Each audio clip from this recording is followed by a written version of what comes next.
Eclesiastes, capítulo 7, de 23 a 29. Tudo isto examinei por meio da sabedoria. Eu disse: serei sábio, mas a sabedoria estava longe de mim.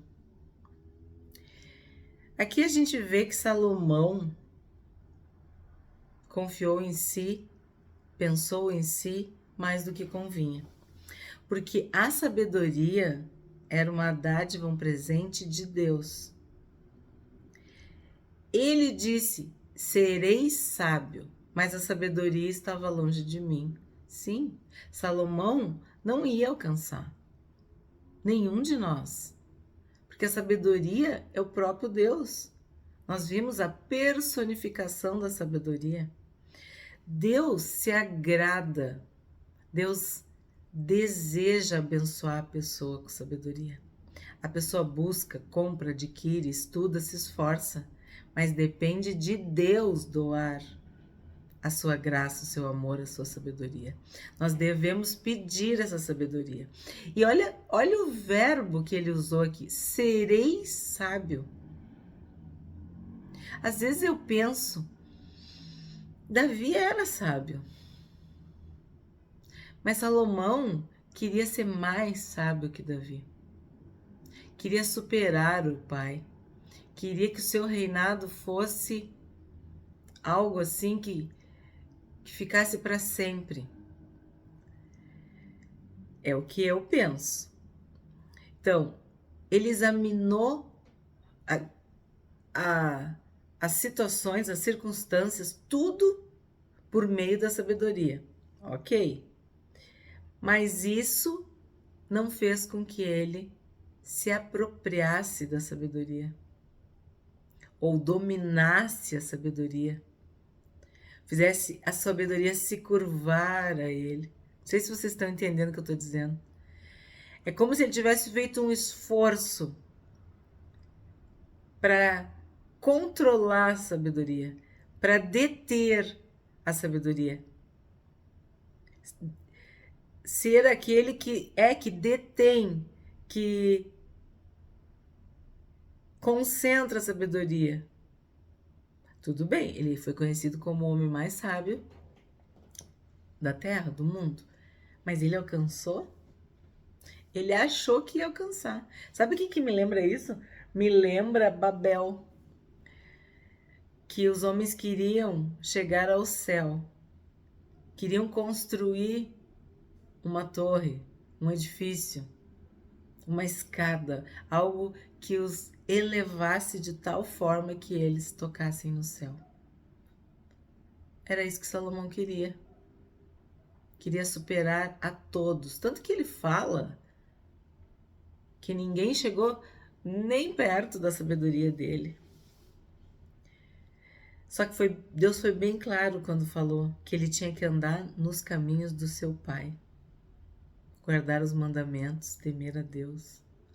E ele achou que a sabedoria era suficiente. É o primeiro vídeo do canal.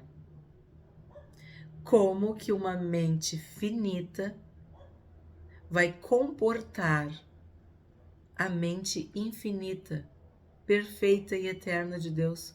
Como que a mente finita vai compreender o infinito? Na mente finita não cabe o infinito. A sabedoria, ela é eterna. Ela é infinita. Ela é insuperável. Ela é intangível. Ela não tem como medir, porque ela é Deus. A verdadeira sabedoria é o Espírito de Deus, é o Espírito de sabedoria. É temer a Deus, é se apropriar da presença de Deus. Ele começou tão bem, mas olha como que ele terminou.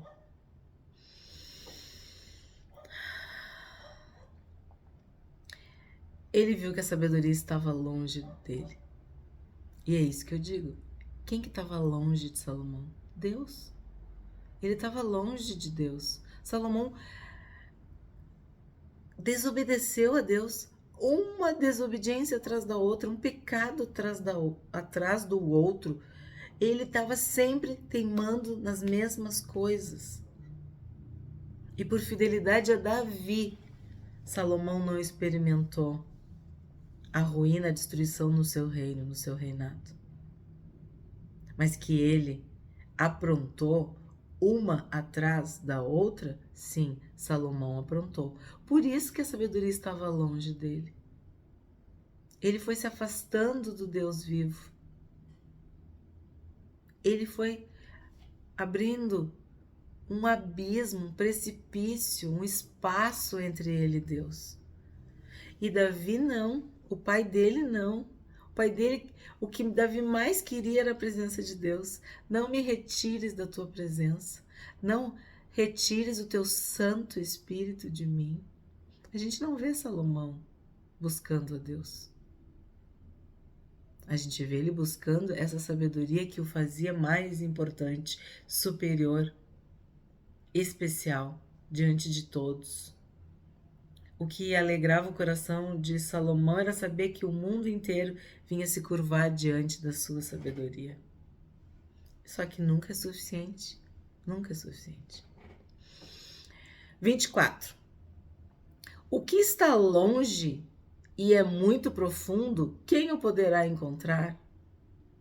O que é mais profundo do que o nosso íntimo, nosso coração, nossos pensamentos, a nossa mente? A gente nem fala, a gente só pensa. A pessoa mais amiga, mais próxima de nós, não sabe o que nós pensamos. Só Deus. Só Deus sonda as mentes e os corações. Só Deus esquadrinha. Então, isso que é profundo, que é escondido, só Deus conhece. Só Deus revela. Só Deus sabe.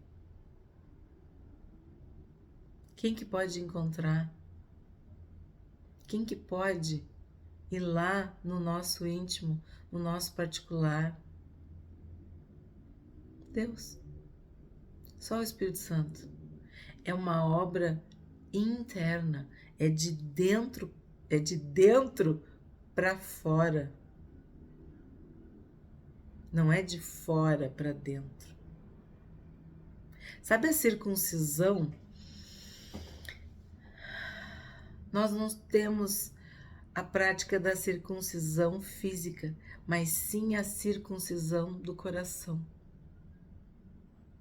Deus nos toca no íntimo do nosso coração, do nosso ser, da nossa alma, do nosso espírito. O profundo, o escondido, o particular, aquela dor, aquela angústia, aquela aflição, aquele medo, aquela ansiedade, eu não sei qual é o sentimento que te perturba, qual é a emoção que tu ainda luta contra ela, mas Deus tem este poder de ir lá no íntimo e no escondido e nos curar e nos fortalecer, nos confortar, nos consolar, preencher aquele vazio, colocar um óleo, um azeite, um bálsamo na nossa ferida. Só Deus, só o Espírito Santo. Então a gente pode responder para ele. O que está longe e é muito profundo, quem o poderá encontrar? O Espírito Santo pode. Ele nos alcança onde ninguém alcança. Ele nos contempla onde ninguém nos contempla. 25. Não podemos esquecer dessa obra do Espírito Santo. Não podemos esquecer. 25. Procurei conhecer, investigar, buscar a sabedoria e a razão e compreender que a maldade é estupidez e a tolice é loucura. Bom, o que Salomão fez aqui? De novo, ele confiou em si mesmo. Ele acreditou na força do seu braço. Eu procurei. Pensa nos verbos, ó. Procurei conhecer, investigar, buscar. Parece os passos do método científico. Compreender. Quer dizer, ele estava sempre sendo protagonista de tudo. Por isso que ele estava sempre exausto, esgotado, né? Como a gente viu no outro vídeo. Sábio demais, justo demais, perfeccionista demais. Queria estar sempre sendo a bolachinha mais recheada do pacote. A gente falava isso. Ele queria sempre ser o melhor, ser o máximo. Ele confiou na força do seu braço, na sua carne. E aí o que ele fez? Ele se tornou cobaia de si mesmo, do seu próprio experimento, do seu próprio teste, do seu próprio laboratório. Por isso que ele sofreu. Por isso que ele chegou à exaustão, ao enfado, à fadiga, à canseira, ao esgotamento, ao estresse. Pelo menos é assim que eu defino. Eu vejo um Salomão esgotado, estressado, sem alma, entregue aos prazeres para aliviar tudo o que ele tinha feito. Para quê? Por que ele fez tudo isso? Porque ele acreditava que ele ia conhecer, investigar, buscar e compreender.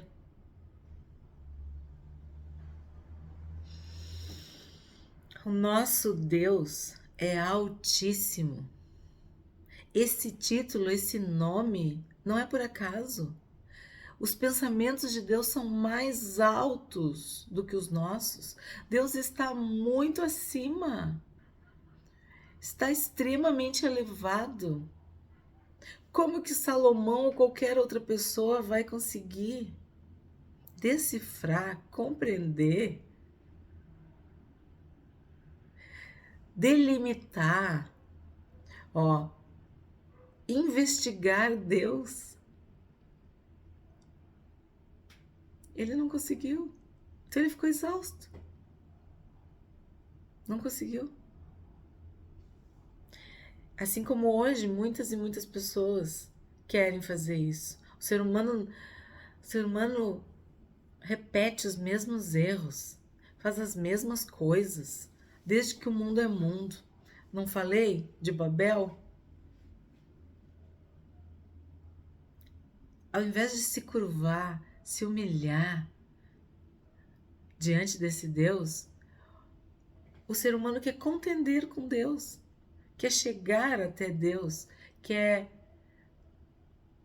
dominar, quer determinar, quer delimitar, quer fazer com que Deus se encaixe. Não vai conseguir.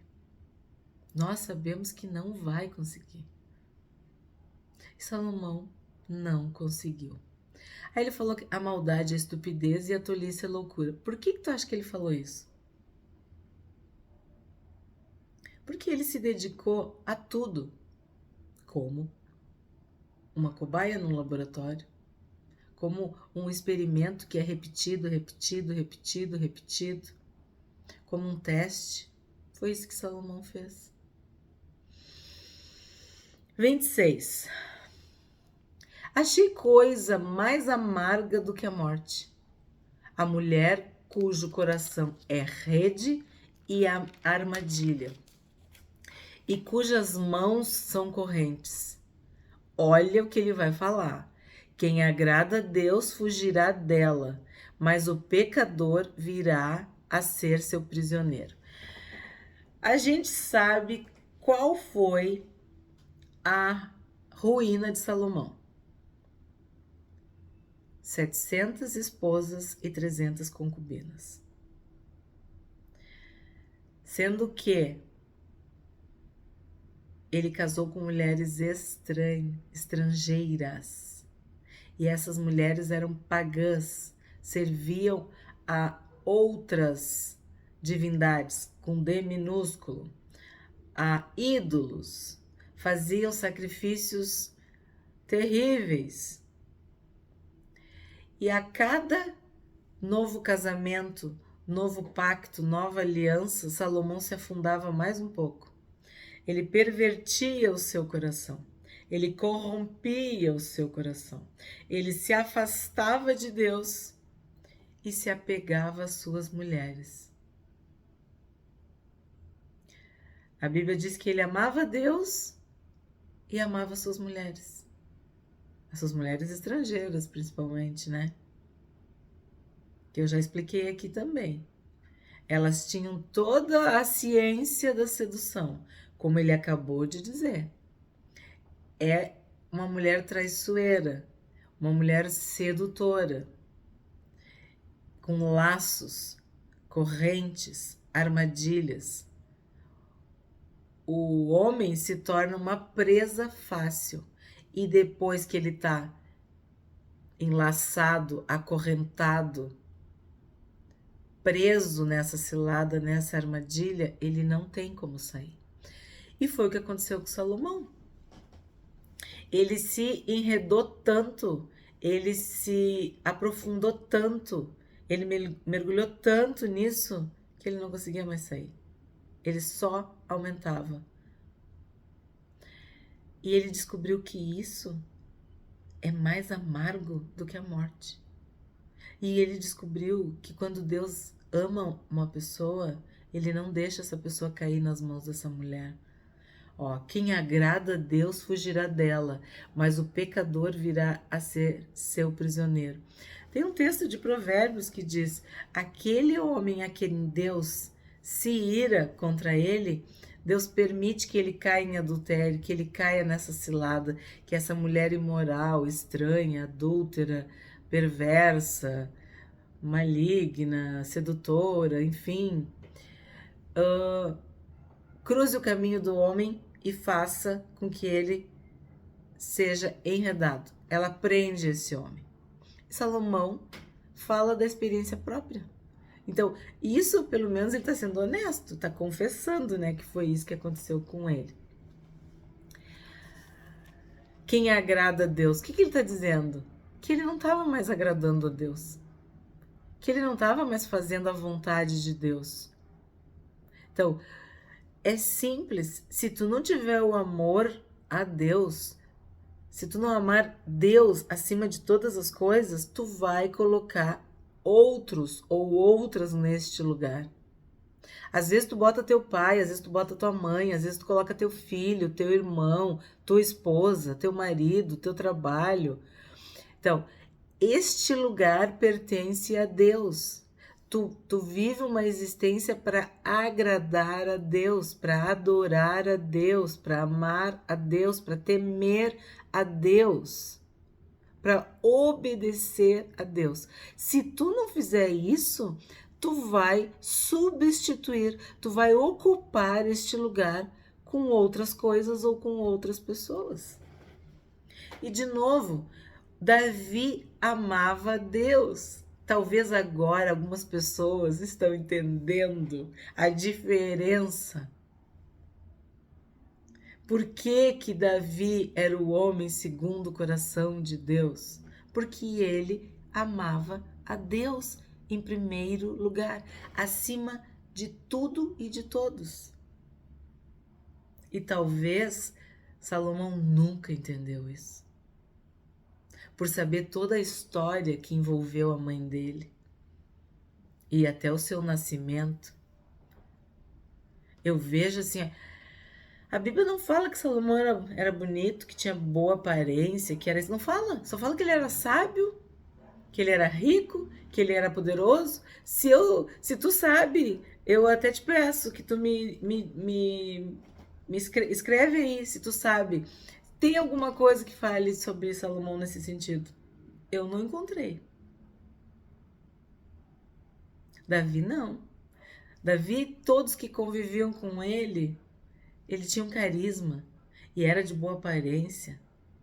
Então, ele teve mulheres, no plural, teve, mas não foi um absurdo, não foi uma coisa descontrolada, exagerada, essa loucura, essa estupidez, essa compulsão, essa doença que acometeu Salomão. Não. O homem poderia ter quantas mulheres ele pudesse sustentar, alimentar, dar casa, dar roupa, dar comida. A ideia de ter várias mulheres era ter vários filhos, era prosperar, era crescer. Não que fosse a ideia inicial, porque Deus não criou duas Evas, ou a Eva e a Evinha. Deus criou Adão e Eva. Mas a gente vai vendo a história de Israel que Deus vai permitindo. Mas a gente também vê o estrago, a confusão, o conflito, a perturbação, sempre que entra uma segunda na história. E aí tu imagina quando entra centenas e centenas de mulheres. Essa é a história de Salomão. Vamos continuar, que isso aí dá pano para muita manga. 27. Eis o que descobri, diz o pregador. Lembra que pregador é o sábio, pregador é o mestre? Conferindo uma coisa com outra, para a respeito delas formar o meu juízo. De novo, o que eu estou falando? Parece o método científico, tentativa e erro. Mas nós estamos estudando para não precisar errar. A gente pode aprender com o erro dos outros, observando, temendo. E claro, acima de tudo, o Espírito Santo ensinará para nós todas as coisas. Nos fará lembrar do que é necessário. Mas ele estava dedicado a investigar, lembra? A compreender, a buscar, a encontrar. 28. Então, eu vou ler um pouquinho só para fazer o sentido. Eis que o descobri do pregador, conferindo uma coisa com outra, para a respeito delas formar o meu juízo. Juízo que ainda procuro e não encontrei. Olha o que ele vai falar. Entre 1000 homens achei um como esperava, mas entre tantas mulheres não achei nem sequer uma. Entre 1000 homens ele encontrou um. Aí eu penso, será que ele tá falando dele mesmo? Ou será que ele tá falando do pai dele? Eu não sei. Se ele tava falando dele, ele tava querendo dizer que ele era mais importante que o pai. Aí, às vezes eu penso, será que ele estava querendo dizer que o pai dele era esse homem, porque Davi era o homem segundo o coração de Deus? Eu não sei. Eu só penso nessas duas hipóteses. Ou ele estava falando de Davi, do seu pai, ou ele estava falando dele mesmo. Agora, entre as mulheres, ele não diz, ó. Ele fala, entre 1000 homens achei um como esperava. Mas entre tantas mulheres, ele não diz 1000, mas nós sabemos que eram 700 esposas e 300 concubinas. 1000. Então, deve ser dele, então, que ele está falando. Entre essas 1000, ele não encontrou nenhuma. E daí eu te pergunto, até que número ele ia? Se em 1000 ele não encontrou, ele ia encontrar em quanto? 1050, 1500, 2000? Tu nunca vai encontrar num ser humano aquilo que só Deus pode te dar. Nós vimos o vazio que nós temos é do tamanho de Deus. Deus colocou a eternidade dentro de nós. Só o Deus eterno é que vai suprir todas as nossas necessidades. Em Cristo teremos todas as nossas necessidades supridas. 29. O que descobri é tão somente isso, que Deus fez o ser humano reto, mas ele se meteu em muitos problemas. Esse poderia ser o epitáfio de Salomão. Um homem que foi criado justo, reto, sábio, abençoado, mas se meteu em muitos problemas. Deus nos criou para que nós fôssemos justos e justificados em Cristo. Mas o ser humano se meteu em muita confusão, buscou todo tipo de maldade, de pecado, de perversidade, de problema, de conflito, de vaidade, de inveja, de cobiça, enfim, todos os pecados. Então, Salomão fez isso. Ele se envolveu com tudo que poderia existir na face da terra. Com qual objetivo? Preencher este vazio que ele não preencheu adorando a Deus, amando a Deus, respeitando, reverenciando a Deus, obedecendo a Deus. Uma das primeiras coisas que ele fez foi desobedecer. Ele não temeu a Deus, ele não amou a Deus, por isso ele não teve paz, não teve descanso para sua alma.